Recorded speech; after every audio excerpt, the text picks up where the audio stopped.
आज संसद का सत्र शुरू होना था, पहले से तय था, लेकिन आज सुबह सुबह 6:30 बजे 4 इनोवा गाड़ी वो छापा मारने के लिए कांग्रेस के पूर्व मुख्यमंत्री के घर पर पहुंच जाती है और उसके कुछ देर बाद में खबर निकल करके सामने आती है कि करीब 14-15 ठिकानों पर छापा मारा जा रहा है।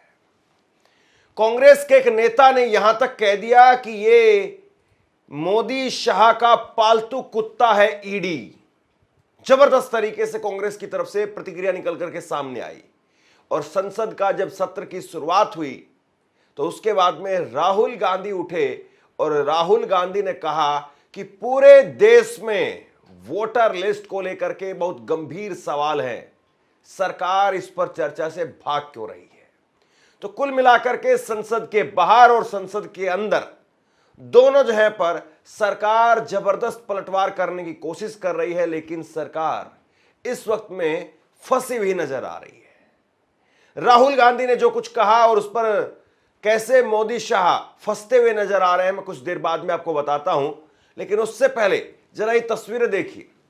ये तस्वीरें निकल करके सामने आई कांग्रेस के पूर्व मुख्यमंत्री, छत्तीसगढ़ के मुख्यमंत्री भूपेश बघेल, उनके घर पर ईडी के छापे वो डाले गए।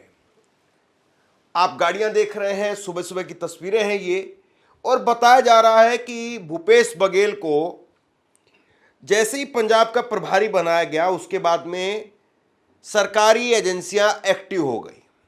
ये कांग्रेस की तरफ से जो आरोप लगाया गया।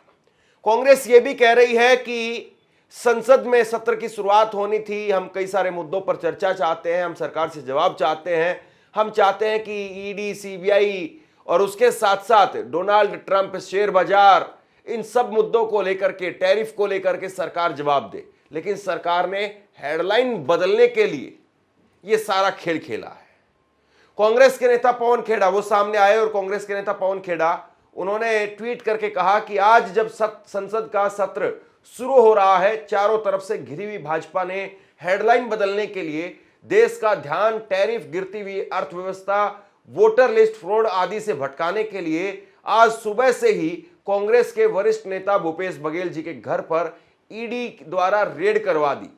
भाजपा को समझ लेना चाहिए कि वह ना कांग्रेस को रोक पाएगी, ना हमारे किसी नेता को, ना डरे हैं ना डरेंगे। सुबह से आज 6:30 बजे से भिलाई में भूपेश बघेल जी के यहाँ ईडी की रेड हो रही है। कोई हैरानी की बात नहीं है, विपक्ष के यहाँ ईडी को ही भेजने का एक परंपरा भारतीय जनता पार्टी ने शुरू कर रखी है। यह रेड किस केस में है किसी को नहीं मालूम, क्यों हो रही है नहीं मालूम। आज से कुछ दिनों पहले कोर्ट ने सीबीआई का एक केस जो बघेल साहब के खिलाफ था उसको खारिज कर दिया था। कोई केस बघेल साहब के खिलाफ अभी नहीं है, लेकिन फिर भी आज ईडी की रेड उनके यहां हो रही है। हो सकता है आज संसद का सत्र शुरू हो रहा है, सब बीजेपी को जो चारों तरफ से घिरी हुई है उन्हें एक डिस्ट्रैक्शन चाहिए, ध्यान हटाना है, हेडलाइंस बदलनी है। ये उसी का एक षड्यंत्र बिल्कुल संभव है। यह भी हो सकता है कि क्योंकि भूपेश बघेल जी अब पंजाब में अपनी राजनीतिक गतिविधियां शुरू कर रहे हैं, प्रभारी बने हैं, तो उनको वहां डिस्टर्ब करने की कोशिश की जा रही हो। जो भी हो, भारतीय जनता पार्टी का एक अंग बनकर आज ईडी जिस तरह के काम कर रही है ये भूला नहीं जाएगा, हम भी याद रखेंगे। तो ये तस्वीरें निकल करके सामने आ रही हैं और उसके बाद में कांग्रेस की तरफ से प्रतिक्रियाएं भी आ रही है। इसमें भूपेश बघेल के ऑफिस की तरफ से भी एक संदेश जारी किया गया है, वो भी आपको बताता हूं। लेकिन उससे पहले आप देखिए, मणिकम टैगोर कांग्रेस के सांसद हैं, तमिलनाडु से आते हैं। इन्होंने ईडी, सीबीआई को लेकर के मोदी शाह पर जोरदार हमला बोला। कांग्रेस सांसद ने कहा कि हम सभी जानते हैं कि ईडी पीएम नरेंद्र मोदी और केंद्रीय गृह मंत्री अमित शाह का पालतू कुत्ता बन गया है, वे इस कुत्ते को जहां चाहे भेज सकते हैं। उन्होंने कहा कि भूपेश बघेल कांग्रेस के एक मजबूत नेता है, कांग्रेस पार्टी और छत्तीसगढ़ की जनता उनके साथ में खड़ी है। तो देखिए, कांग्रेस में जबरदस्त तरीके से यहां पर पलटवार होता हुआ दिखाई दे रहा है और शायद इस बात की उम्मीद, इस बात का अंदाजा नहीं होगा सरकार को भी कि क्या इस तरीके से पलटवार आएगा। संभवतः पहली बार है कि किसी ने इतने कठोर शब्दों में यहां पर ईडी को मोदी शाह का पालतू कुत्ता बताया है। तोता बताने वाली बात और वो सब बातें तो बहुत पहले हो चुकी हैं। खैर, अब देखिए, कांग्रेस नेता राहुल गांधी जब वो संसद में पहुंचे तो राहुल गांधी ने कहा कि पूरे देश में वोटर लिस्ट को लेकर के गंभीर सवाल खड़े हो रहे हैं और महाराष्ट्र में बिल्कुल ब्लैक एंड व्हाइट सवाल सबके सामने है। सरकार वो वोटर लिस्ट नहीं बनाती है, लेकिन सरकार वोटर लिस्ट पर चर्चा से क्यों भाग रही है? हम चाहते हैं कि वोटर लिस्ट पर चर्चा हो और वोटर लिस्ट कैसे बढ़ी, वोटर कैसे बढ़े, इस बात पर चर्चा हो। और उन्होंने सीधे तौर पर ओम बिरला को भी घेर लिया। ओम बिरला को भी घेर लिया कि आपने क्या कहा। ओम बिरला सफाई देने लगे कि नहीं मैंने नहीं कहा। एक बार जरा सुनिए राहुल गांधी क्या कह रहे हैं। स्पीकर सर, आपने सही बात बोली कि वोटर लिस्ट क्या सरकार बनाती है। मैंने नहीं बोला नहीं, आपने बोला क्या, और आपने सही बोला कि सरकार वोटर लिस्ट नहीं बनाती है। मगर पूरे देश में वोटर लिस्ट पर सवाल उठ रहे हैं, हर स्टेट में, हर ऑपोजिशन के स्टेट में, और महाराष्ट्र में black and white voter list पे सवाल उठे हैं। तो पूरा ऑपोजिशन मिलकर सिर्फ ये बोलने दीजिए, पूरा ऑपोजिशन सिर्फ मिलकर ये कह रहा है कि वोटर लिस्ट पे यहां पे एक डिस्कशन हो जाए। ओके। आप बनाते नहीं हो, इसको हम एक्सेप्ट कर रहे हैं, आप डिस्कशन तो कीजिए।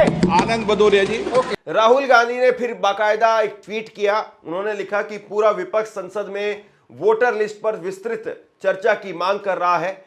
महाराष्ट्र की वोटर लिस्ट में गड़बड़ियों को लेकर के मेरी प्रेस कॉन्फ्रेंस को 1 महीने से अधिक का समय हो गया, मगर पारदर्शिता को लेकर के चुनाव आयोग से हमने जो मांग की थी वो अभी तक पूरी नहीं की गई। सवाल आज भी वैसे ही बने हुए हैं। अब वोटर लिस्ट में डुप्लीकेट नामों के नए सबूत सामने आए हैं, जिससे और भी नए और गंभीर सवाल खड़े हो रहे हैं। लोकतंत्र और संविधान के मूल्यों की रक्षा के लिए यह चर्चा बहुत जरूरी है। अब 2 बातें हैं यहां पर। चुनाव आयोग वो क्यों बच रहा है, सरकार क्यों बच रही है? चुनाव आयोग और सरकार वो एक ही पलड़े में क्यों नजर आ रहे हैं? सरकार तो बनाती नहीं है वोटर लिस्ट, तो वोटर लिस्ट बनाने का काम चुनाव आयोग का है। अगर कहीं कोई दिक्कत है, कहीं कोई सवाल है, कोई शंका है, तो चुनाव आयोग से जो है सवाल जवाब होने चाहिए, चुनाव आयोग उनका जवाब दे। लेकिन जब भी सवाल जवाब चुनाव आयोग से होते हैं तो उनका जवाब भाजपा की तरफ से क्यों दिया जाता है? और आज ओम बिरला जो है वो काफी गुस्से में भी नजर आए। उन्होंने कह दिया कि मैं आपको बाहर कर दूंगा। गुस्सा देखिए आप बोलते समय ध्यान रखना, रिकॉर्ड में नहीं है। अगर रिकॉर्ड में होता ना तो मैं सदन से आपको कार्रवाई कर सदन से बाहर निकलता। सुन लिए आज के बाद, और ऐसा ही करूंगा। सुन लिए, आप सीट पर आके रिकॉर्ड में बोलिए, मैं भी कार्रवाई करता हूं आपके खिलाफ। बोलो, सीट पे जाके रिकॉर्ड में बोलो, अभी कार्रवाई करता हूं। क्या संसद में वाकई सरकार चर्चा के लिए तैयार नहीं है? क्या वाकई प्रधानमंत्री नरेंद्र मोदी, गृह मंत्री अमित शाह जो सवाल विपक्ष की तरफ से पूछे जा रहे हैं, क्या उन पर जवाब नहीं देना चाहते हैं?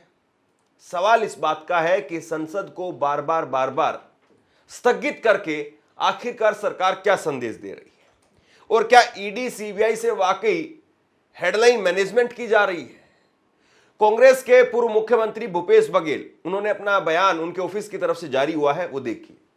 7 वर्षों से चले आ रहे झूठे केस को जब अदालत में बर्खास्त कर दिया गया, तो आज ईडी के मेहमानों ने पूर्व मुख्यमंत्री कांग्रेस महासचिव भूपेश बघेल को भिलाई निवास में आज सुबह प्रवेश किया।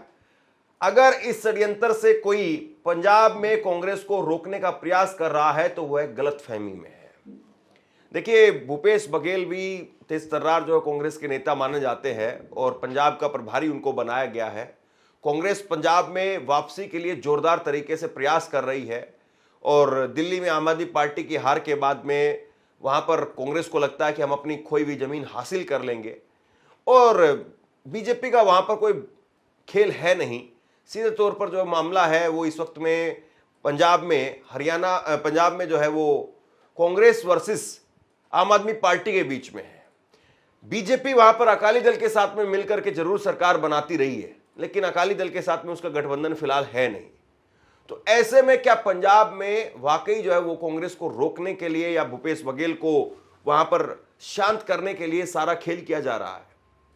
सबसे बड़ा सवाल यह है कि जब लोकतंत्र में संसद में सरकार की जवाबदेही होती है और वहां पर भी जवाबदेही के नाम पर अगर सरकार या सदन को जो है बार बार स्थगित किया जाता है तो फिर क्या ही कहा जाए।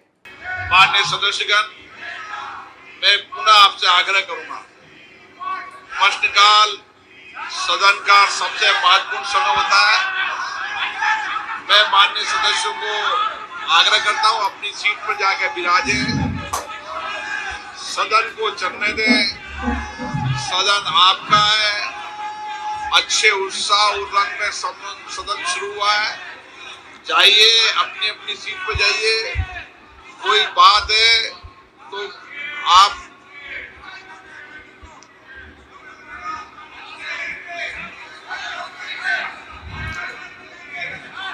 अपनी अपनी सीट पर जाइए। बोलने का मौका देंगे नहीं। सदन की कार्रवाई आज 12 बजे तक के लिए स्थगित की जाती है।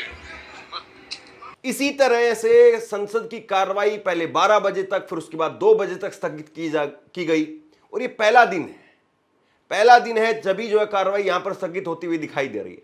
तो सबसे बड़ा सवाल ये है कि क्या सरकार संसद को चलाना ही नहीं चाहती है, क्योंकि सरकार की जिम्मेदारी है। पहला दिन, 2 दिन, 3 दिन तो कम से कम संसद चले।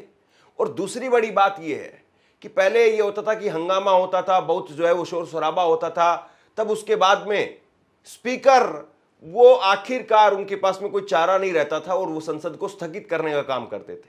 लेकिन यहां पर तो जरा सी कुछ बात हुई और उसके बाद में आप नहीं जा रहे हैं सीट पर और संसद को स्थगित कर दिया गया।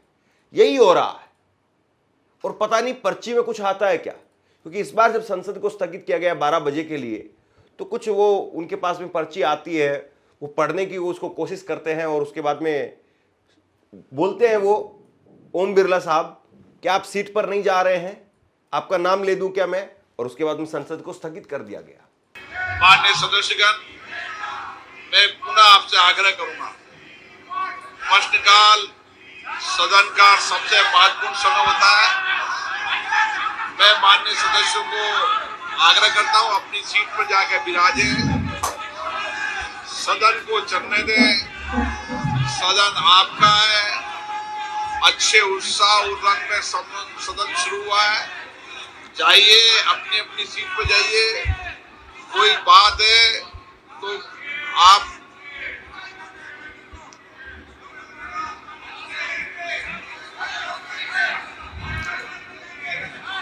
अपनी अपनी सीट पर जाइए। बोलने का मौका देंगे नहीं। सदन की कार्रवाई आज 12 बजे तक के लिए स्थगित की जाती है। आज सुबह ही जब मैंने आपको पहली खबर बताई थी तो उसमें कहा था कि ईपिक नंबर को, वोटर लिस्ट को लेकर के विपक्ष की तरफ से एक बड़ा मुद्दा होगा। विपक्ष जो है वो अपनी तरफ से स्पष्ट कर चुका है कि हम अमेरिका को लेकर के चर्चा चाहते हैं, हम सरकार से जवाब जानना चाहते हैं कि टैरिफ को लेकर के भारत का क्या रुख है और भारत सरकार अमेरिका को क्या जवाब देगी। डोनाल्ड ट्रंप को केवल मित्र बताया जाएगा या डोनाल्ड ट्रंप को आंखें भी दिखाई जाएगी। ये जो है वो विपक्ष की तरफ से वहां पर एजेंडा है। उसके बाद में मणिपुर को लेकर के आज नारेबाजी हुई।